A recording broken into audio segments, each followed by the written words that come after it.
ಕೂತ್ಕೊಂಡು ಚರ್ಚೆಯಲ್ಲಿ ಭಾಗವಹಿಸಿ ಅಂತ ವಿನಂತಿಸಿಕೊಳ್ತೀನಿ. ನಿಮ್ಮ ಆಸ್ಥಾನ ಸ್ವೀಕರಿಸಿ. ಅಧ್ಯಕ್ಷರೇ, ಎಷ್ಟು ಬೇಗ ಚರ್ಚೆ ಮಾಡುವ.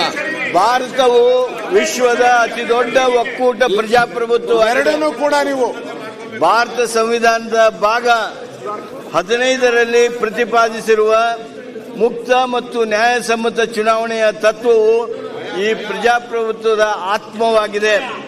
ಒಂದು ರಾಷ್ಟ್ರ ಒಂದು ಚುನಾವಣೆ ಪ್ರಸ್ತಾವವು ಭಾರತ ಪ್ರಜಾಸತ್ತಾತ್ಮಕ ಮತ್ತು ಒಕ್ಕೂಟ ವ್ಯವಸ್ಥೆಗೆ ಅಪಾಯವನ್ನುಂಟು ಮಾಡುತ್ತದೆ.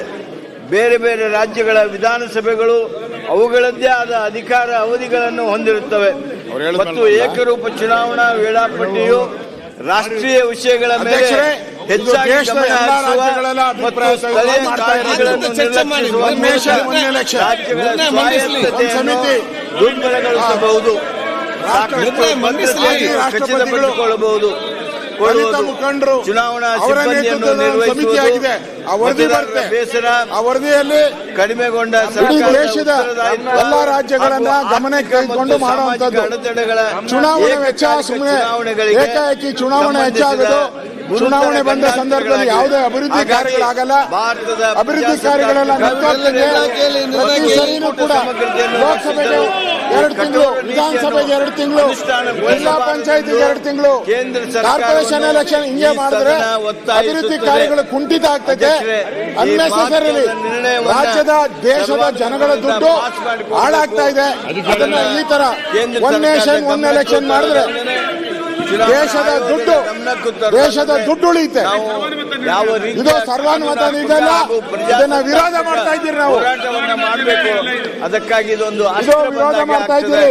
ಇದನ್ನ ದಯಮಾಡಿ ಈಗಾಗಲೇ ರಾಷ್ಟ್ರಪತಿ ಮಾಜಿ ರಾಷ್ಟ್ರಪತಿ ರಾಮನಾಥ್ ಕೋವಿಂದ್ ಅವರಲ್ಲಿ ಮಾನ್ಯ ಮುಖ್ಯಮಂತ್ರಿಗಳು ಒಂದು ರಾಷ್ಟ್ರ ಒಂದು ಚುನಾವಣೆ ಪ್ರಸ್ತಾವವು ಪ್ರಜಾಸತ್ತಾತ್ಮಕ ಮತ್ತು ಒಕ್ಕೂಟ ವ್ಯವಸ್ಥೆಗೆ ಅಪಾಯ ಉಂಟು ಮಾಡುವುದರಿಂದ ಕಠೋರ ನೀತಿಯನ್ನು ಅನುಷ್ಠಾನಗೊಳಿಸಬಾರದೆಂದು ಕೇಂದ್ರ ಸರ್ಕಾರ ಒತ್ತಾಯಿಸಿ ಮಂಡಿಸಿರುವ ಅಧಿಕೃತ ನಿರ್ಣಯವನ್ನು ಈಗ ಸಭೆಯ ಮತಕ್ಕೆ ಹಾಕುತ್ತೇನೆ.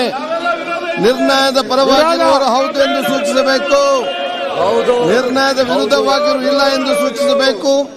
ನಿರ್ಣಯವು ಹೌದು ಪರವಾಗಿದೆ ಎಂದು ಭಾವಿಸುತ್ತೇನೆ. ನಿರ್ಣಯವು ಹೌದು ಪರವಾಗಿದೆ.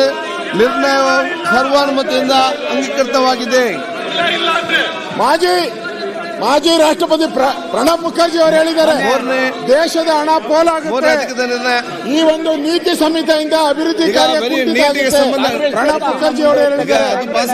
ಪ್ರಣಬ್ ಮುಖರ್ಜಿ ಅವರು ಕಾಂಗ್ರೆಸ್ಸಿನ ಹಿರಿಯ ನಾಯಕರು, ಅವರು ಹೇಳಿದ್ದಾರೆ ಬೇಡ ಬೇಡ ಬೇಡ ಅಂತ. ಮಕ್ಕಳ ಶಿಕ್ಷಣ ಸಂಬಂಧಪಟ್ಟ ನಿರ್ಣಯ ಮಾಡ್ತಾ ಇದೆ, ಇದರ ಬಗ್ಗೆ ಚರ್ಚೆ ಮಾಡಿ. ಪರಿಣಾಮ ಬೀರುತ್ತಿದ್ದು ನೀವು ದಯವಿಟ್ಟು ಇದಕ್ಕೋಸ್ಕರ ಇವೆರಡು ವಿಚಾರಕ್ಕೋಸ್ಕರ ಮಾತ್ರವಲ್ಲದೆ ರಾಜ್ಯ ಸರ್ಕಾರದ ಪ್ರವೇಶ ನೀಡುವ ವಿಶೇಷ ಅಧಿವೇಶನ ಕರೀರಿ, ರೆಡಿ ಇದ್ದೀರಿ. ಇದನ್ನು ರದ್ದುಪಡಿಸಬೇಕೆಂದು ಕೋರಲಾಗಿದೆ. ಪರೀಕ್ಷೆಯಿಂದ ಕರ್ನಾಟಕಕ್ಕೆ ವಿನಾಯಿತಿ ನೀಡಬೇಕೆಂದು ಹಾಗೂ ಶಾಲಾ ಶಿಕ್ಷಣದಲ್ಲಿ ವಿದ್ಯಾರ್ಥಿಗಳಿಗೆ ರಾಜ್ಯ ಸರ್ಕಾರವು ನಡೆಸುವ ಸಾಮಾನ್ಯ ಪ್ರವೇಶ ಪರೀಕ್ಷೆ CET ಅಂಕಣಗಳ ಆಧರಿಸಿ ವೈದ್ಯಕೀಯ ಕಾಲೇಜುಗಳಿಗೆ ನೀವೇನ್ ಮಾಡ್ತಿದ್ದೀರಿ?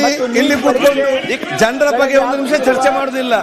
ಬಹಳಷ್ಟು ಜನರ ಬಗ್ಗೆ ಇದೆ, ಒಂದು ಅಭಿವೃದ್ಧಿಗೆ ಮಾತಾಡಲಿಲ್ಲ, ಜನರ ಕಷ್ಟಗಳೇ ಮಾತಾಡಲಿಲ್ಲ, ದಿನನಿತ್ಯ ಸಮಸ್ಯೆಗಳೇ ಮಾತಾಡಲಿಲ್ಲ. ಇಲ್ಲಿ ಕೂತ್ಕೊಂಡು ನೀವು ಪ್ರಜೆ ಉಳಿಸುವರಂತ ನೀವು ಹೇಳ್ತೀರಿ, ಏನ್ ಮಾಡುದು?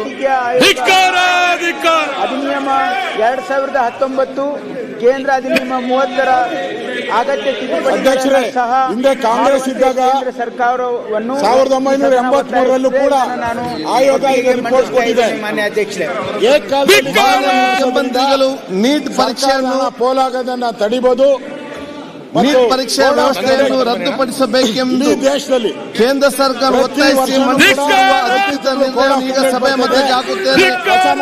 ನಿರ್ಣಯದ ಪರವಾಗಿರುವವರು ಹೌದು ಎಂದು ಸೂಚಿಸಬೇಕು, ನಿರ್ಣಯದ ವಿರುದ್ಧವಾಗಿರುವ ಇಲ್ಲ ಎಂದು ಸೂಚಿಸಬೇಕು. ನಿರ್ಣಯವು ಹೌದು ಪರವಾಗಿದೆ ಎಂದು ಭಾವಿಸುತ್ತೇನೆ. ನಿರ್ಣಯ ಹೌದು ಪರವಾಗಿದೆ. ನಿರ್ಣಯವು ಸರ್ವಾನುಮತದಿಂದ ಅಂಗೀಕೃತವಾಗಿದೆ. ಈಗ 4ನೇ ನಿರ್ಣಯ, ಅದು ಇಂಪಾರ್ಟೆಂಟ್ ನಿರ್ಣಯ. ಸ್ವಲ್ಪ ಕೇಳಿ, ಭಾಗವಹಿಸೋ ಚಿಂತೆ ಇಲ್ಲ, ಸ್ವಲ್ಪ ಮಾಹಿತಿ ಬರೀ, ಸ್ವಲ್ಪ ಕೇಳಿ.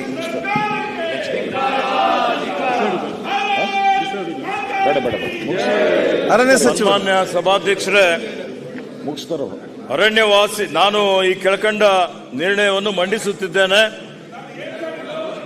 ಅರಣ್ಯವಾಸಿ ಅನುಸೂಚಿತ ಬುಡಕಟ್ಟುಗಳಿಗೆ ಸಮಾನವಾಗಿ ಇತರ ಪಾರಂಪರಿಕ ಅರಣ್ಯವಾಸಿಗಳನ್ನು ಪರಿಗಣಿಸುವ ಹಾಗೆ ಅನುಸೂಚಿತ ಬುಡಕಟ್ಟುಗಳ ಮತ್ತು ಇತರ ಪಾರಂಪರಿಕ ಅರಣ್ಯವಾಸಿಗಳ ಅರಣ್ಯ ಹಕ್ಕುಗಳ ಮಾನ್ಯತೆ ಅಧಿನಿಯಮ 2006, 2007ರ ಕೇಂದ್ರ ಅಧಿನಿಯಮ 2 ಮತ್ತು ಅದರಡಿಯಲ್ಲಿ ಮಾಡಲಾದ ನಿಯಮಗಳನ್ನು ಸೂಕ್ತವಾಗಿ ಮತ್ತು ಸಮರ್ಪಕವಾಗಿ ಮಾರ್ಪಡಿಸುವಂತೆ ಕೇಂದ್ರ ಸರ್ಕಾರವನ್ನು ಈ ಸದನವು ಒತ್ತಾಯಿಸುತ್ತದೆ. ಸನ್ಮಾನ್ಯ ಸಭಾಧ್ಯಕ್ಷರೇ, ಇವತ್ತು ನಮ್ಮ ಸರ್ಕಾರ ನಾನು ಅರಣ್ಯ ಸಚಿವನಾಗಿ ಪ್ರಥಮ ಬಾರಿಗೆ ಈ ಅರಣ್ಯ ಸಂಪತ್ತನ್ನು, ಪರಿಸರ ಪ್ರಕೃತಿಯನ್ನು ಸಂರಕ್ಷಣೆ ಮಾಡುವಂಥದ್ದು ನಮ್ಮೆಲ್ಲರ ಆದ್ಯ ಕರ್ತವ್ಯವಾಗಿದೆ. ಅದನ್ನು ಸರ್ಕಾರ, ನಮ್ಮ ಇಲಾಖೆ ಪರಿಸರ ಪ್ರಕೃತಿ ಸಂರಕ್ಷಣೆ ಮಾಡಲಿಕ್ಕೆ, ಅರಣ್ಯ ಹಕ್ಕು ಇವತ್ತು ಸಂರಕ್ಷಣೆ ಮಾಡಲಿಕ್ಕೆ ಕಟಿಬದ್ಧವಾಗಿದೆ ಅಂತ ಹೇಳಿಕ್ಕೆ ಇಷ್ಟಪಡ್ತಾ ಇದ್ದೀನಿ. ಸನ್ಮಾನ್ಯ ಸಭಾಧ್ಯಕ್ಷರೇ, ಇವತ್ತು ಕಾಡಿದ್ದರೆ ನಾಡು ಅಂತ ಹೇಳಿ ನಮ್ಮೆಲ್ಲರಿಗೆ ತಿಳಿದ ವಿಚಾರವಾಗಿದೆ. ಈ ಭೂಮಿಯ ಒಟ್ಟು ಭೌಗೋಳಿಕ ಪ್ರದೇಶದ ಪೈಕಿ 33% ಭೂಭಾಗದ್ದು ಅರಣ್ಯ ಇರಬೇಕು ಅಂತಿದೆ, ಹಸಿರು ಹೊದಿಕೆ ಇರಬೇಕು ಅಂತಿದೆ. ಆದರೆ ನಮ್ಮ ರಾಜ್ಯದಲ್ಲಿ ಇವತ್ತು ರಾಜ್ಯದಲ್ಲಂತೂ ಬರೀ 22% ಹಸಿರು ಹೊದಿಕೆ ಇದೆ. ಇನ್ನು ಹೆಚ್ಚಿನ ರೀತಿಯಲ್ಲಿ ನಾವು ಹಸಿರು ಹೊದಿಕೆಯನ್ನು, ಅರಣ್ಯ ಕ್ಷೇತ್ರವನ್ನು ಹೆಚ್ಚಿಗೆ ಮಾಡುವಂತಹ ಒಂದು ಜವಾಬ್ದಾರಿ ನಮ್ಮೆಲ್ಲರ ಮೇಲಿದೆ. ಆದರೆ ಇವತ್ತು ನಾವು ನೋಡ್ತಾ ಇದ್ದೇವೆ, ಸ್ವಾತಂತ್ರ್ಯ ಪೂರ್ವದಲ್ಲೂ ಬ್ರಿಟಿಷರ ಕಾಲ ಇರಬಹುದು, ಮಹಾರಾಜರ ಕಾಲ ಇರಬಹುದು, ಅವರೆಲ್ಲರ ಕಾಲದಲ್ಲಿ ಅನೇಕ ನಮ್ಮ ಭೂಭಾಗದ ಪ್ರದೇಶವನ್ನು ಇವತ್ತು ಅರಣ್ಯ ಅಂತೇಳಿ ಹೇಳಿ ಅಧಿಸೂಚಿತ ಮಾಡಿದ್ದಾರೆ. ಹೀಗಾಗಿ ಇವತ್ತು ಕೇಂದ್ರ ಸರ್ಕಾರ, ನಮ್ಮೆಲ್ಲರ ನೆಚ್ಚಿನ ನಾಯಕಿಯಾದಂತಹ ಶ್ರೀಮತಿ ಇಂದಿರಾ ಗಾಂಧಿಯವರು ಪ್ರಧಾನಮಂತ್ರಿ ಆಗಿದ್ದಂತಹ ಸಂದರ್ಭದಲ್ಲಿ ಇವತ್ತು ಅರಣ್ಯ ಸಂರಕ್ಷಣೆ ಕಾಯ್ದೆಯನ್ನು ತಂದರು 1980ರಲ್ಲಿ. ಈ ಅರಣ್ಯ ಸಂರಕ್ಷಣೆ ಕಾಯ್ದೆ ಬಂದ ಮೇಲೆ ಇವತ್ತು ವನ್ಯಜೀವಿ ಸಂರಕ್ಷಣೆ ಕಾಯ್ದೆ ಬಂತು, ಪರಿಸರ ಸಂರಕ್ಷಣೆ ಕಾಯ್ದೆ ಬಂತು. ಇವೆಲ್ಲ ಕಾಯ್ದೆಯಿಂದಾಗಿ ಇವತ್ತಿನವರೆಗೆ ಸ್ವಲ್ಪ ಅದು ಅರಣ್ಯ ಏನು ರಕ್ಷಣೆ ಆಗಿದೆ, ಅದರ ಹೆಗ್ಗಳಿಕೆ ಅವರಿಗೆ ಸಲ್ತದೆ ಅಂತ ಹೇಳಿದ್ರೆ ಅತಿಶಯಕ್ತಿ ಆಗೋದಿಲ್ಲ. ಇದಕ್ಕೆ ಅದರ ಪರಿಣಾಮ ಏನಾಗಿದೆ ಅಂತ ಹೇಳಿದ್ರೆ, ಕಾಲಕ್ಕೆ ಉಚ್ಚ ನ್ಯಾಯಾಲಯ, ಸರ್ವೋಚ್ಚ ನ್ಯಾಯಾಲಯ ಅರಣ್ಯ ಸಂಪತ್ತು ಮತ್ತು ವನ್ಯಜೀವಿಗಳ ಉಳಿವಿಕೆಗಾಗಿ ಬಹಳಷ್ಟು ತೀರ್ಪುಗಳನ್ನು ಕೊಟ್ಟಿದೆ. ಹೀಗಾಗಿ ಅರಣ್ಯ ಕಾಯ್ದೆಗಳು